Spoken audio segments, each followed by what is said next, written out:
여러분, 혹시 우리가 학교에서 배운 수학의 역사가 전부가 아니라고 한다면 어떠실 것 같으세요? 오늘 우리가 살펴볼 이야기는 바로 그 숨겨진 역사에 대한 겁니다. 정말 흥미롭지 않나요? 바로 시작해보죠. 자, 미적분학의 기초, 그리고 원주율, 파이. 이 두 가지를 누가 발견했을까요? 아마 대부분은 뉴턴이나 라이프니츠, 이런 이름들을 바로 떠올리실 거예요. 당연하죠. 우리 다 그렇게 배웠으니까요. 근데 정말 그게 다일까요? 결론부터 말씀드리면 아닙니다. 우리가 배운 답은요, 이야기의 전체 그림이 아니에요. 우리가 아는 그 유명한 수학의 역사는 사실 아주 거대한 퍼즐의 한 조각에 불과할 수 있다는 거죠. 오늘 바로 그 나머지 조각들을 한번 맞춰보려고 합니다. 자, 그럼 그 진실을 찾아 떠나볼까요? 그 첫걸음은 바로 파이입니다. 3.14159, 끝없이 이어지는 이 신비로운 숫자. 인류는요, 정말 수천 년 동안 이 숫자의 비밀을 풀기 위해 매달려 왔어요. 아주 옛날부터, 그러니까 수세기 동안 수학자들이 쓴 방법이 있었어요. 꽤 기발한 아이디어였죠. 바로 원 안에 다각형을 그리는 거예요. 그리고 그 다각형의 변 개수를 계속해서 늘려나가는 거죠. 상상이 가시나요? 삼각형, 사각형, 오각형, 백각형, 천각형. 이렇게 변이 많아질수록 점점 원 모양에 가까워지잖아요. 바로 그 원리를 이용한 겁니다. 근데 이 방법에는요, 아주 명확한 한계가 있었어요. 한번 생각해 보세요. 변의 개수를 아무리 많이 늘린다고 해도 그게 완벽한 원이 될 수 있을까요? 아니죠. 절대 될 수 없죠. 끝없이 원에 가까워지기만 할 뿐 언제나 비슷한 값, 즉 근사치일 수밖에 없었던 겁니다.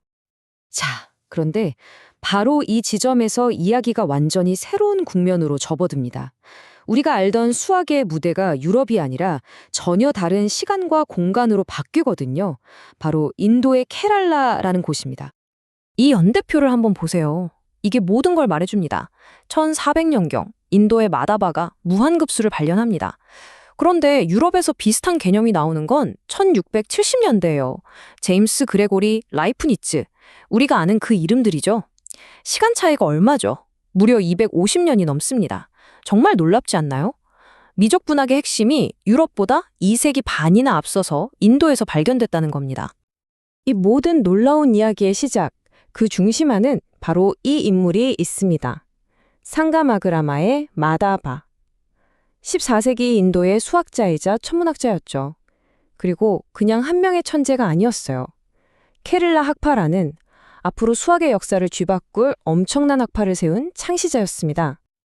아니, 그럼 대체 마다바는 어떻게 그 수천 년 동안 누구도 넘지 못했던 벽을 넘어선 걸까요? 그저 다각형의 변개수를 늘리는 것 말고 대체 무슨 방법으로요? 지금부터 그의 혁명적인 생각, 그 핵심 속으로 한번 들어가 보겠습니다. 자, 마다바가 던진 질문은 이거였어요. 어떻게 하면 이 완벽한 곡선을 단 1의 오차도 없이 정확하게 측정할 수 있을까? 직선들로 이루어진 다각형으로는 절대 불가능한 일이었죠. 그리고 그가 내놓은 답은 정말 상상을 초월하는 것이었습니다. 유한한 도형인 원을 계산하기 위해 무한이라는 개념을 끌어온 거예요. 무한한 단계를 거치면 완벽에 도달할 수 있다. 바로 이 생각. 이게 바로 훗날 미적분학의 심장이 되는 그야말로 세상을 뒤집는 발상의 전환이었습니다. 네, 이게 바로 마다바가 찾아낸 무한급수 중 하나입니다. 언뜻 보면 그냥 복잡한 수식 같죠? 하지만 이건 그냥 수식이 아니에요. 인류 지성사를 통틀어 가장 아름다운 예술 작품 중 하나라고 할 수 있습니다. 이 끝없이 이어지는 덧셈과 뺄셈을 따라가다 보면 마침내 완벽한 원의 둘레에 도달하게 되는 거죠. 미적분학의 심장이 바로 이런 아이디어입니다. 그래서 이 엄청난 방법으로 계산한 파이 값이 얼마였을까요? 바로 3.1415, 9265, 359. 소수점 아래 무려 11자리까지 정확했습니다. 이게 어느 정도냐면요, 당시 기술로는 정말 상상도 할 수 없는 거의 신의 영역에 가까운 정확도였어요. 자, 시기를 한번 비교해 볼까요? 마다바가 이 계산을 해낸 게 1400년경입니다. 유럽에서 이 정도 수준의 정확도에 도달한 건 1600년대 후반이에요. 거의 300년 가까운 차이죠. 이 표 하나만 봐도 케랄라 학파가 시대를 얼마나 앞서갔는지 정말 극명하게 드러납니다. 그런데 더 놀라운 건요, 이 이야기가 마다바라는 한 명의 천재 이야기로 끝나지 않는다는 겁니다. 그의 발견은 그저 반짝하고 사라진 게 아니었어요. 하나의 위대한 지적 전통, 하나의 학파를 만들어내는 거대한 시작점이었습니다. 보시는 것처럼 마다바의 업적은 외로운 섬이 아니었어요. 그의 제자, 그리고 그 제자의 제자들로 이어지면서 수세대에 걸쳐 계승되고 또 발전했습니다. 마치 하나의 거대한 수학 왕조를 이룬 것처럼요. 마다바의 뒤를 이은 위대한 수학자들의 이름입니다. 파라메슈바라, 닐라칸타, 제스타데바.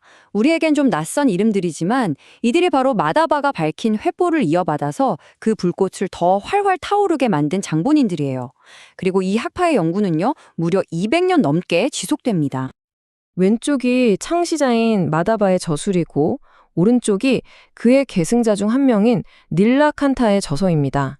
이렇게 나란히 놓고 보니까 그 지적인 유산이 어떻게 이어지고 또 얼마나 깊어졌는지가 그냥 한눈에 느껴지시죠?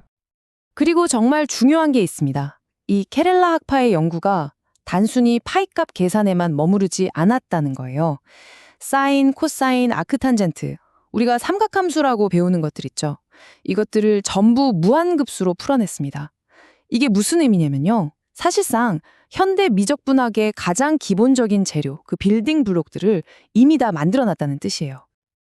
자, 그럼 이 모든 사실들을 종합해보면 어떤 결론에 이르게 될까요? 이건 단순히 인도에도 위대한 수학자가 있었다 정도의 이야기가 아닙니다. 우리가 알고 있던 수학의 역사, 그 지도를 완전히 새로 그려야 한다는 의미예요. 한 연구자료에서는 이 상황을 이렇게 명확하게 요약합니다. 케랄라 학파의 결과들은 유럽에서 나온 똑같은 결과들보다 200년 혹은 300년이나 앞선 것이었다. 더 이상의 설명이 필요 없죠. 그럼 이런 생각이 드실 거예요. 아니, 이렇게 대단한 발견이 있었는데 왜 우리는 한 번도 들어본 적이 없을까? 왜 이 위대한 역사는 수백 년 동안이나 세상에 알려지지 않고 먼지 속에 묻혀 있었던 걸까요?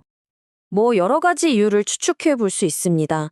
일단 인도라는 지리적인 고립이 있었을 거고요. 또 이들의 연구가 대부분 산스크리트어 같은 현지 언어로 쓰여서 유럽에 전해지기 어려웠겠죠. 당시의 무역로나 교류가 끊기면서 이 위대한 지식의 흐름도 함께 막혔을 가능성이 아주 큽니다. 마다바와 케랄라 학파의 이야기는 우리에게 아주 중요한 사실을 알려줍니다. 우리가 배우고 알고 있는 역사가 어쩌면 거대한 빙산의 일각일지도 모른다는 거죠. 그래서 마지막으로 이런 질문을 던지면서 마무리하고 싶습니다. 과연 지금 이 순간에도 역사의 그늘 속에서 우리에게 재발견되기를 기다리고 있는 과학에 숨겨진 이야기들은 또 얼마나 많이 있을까요?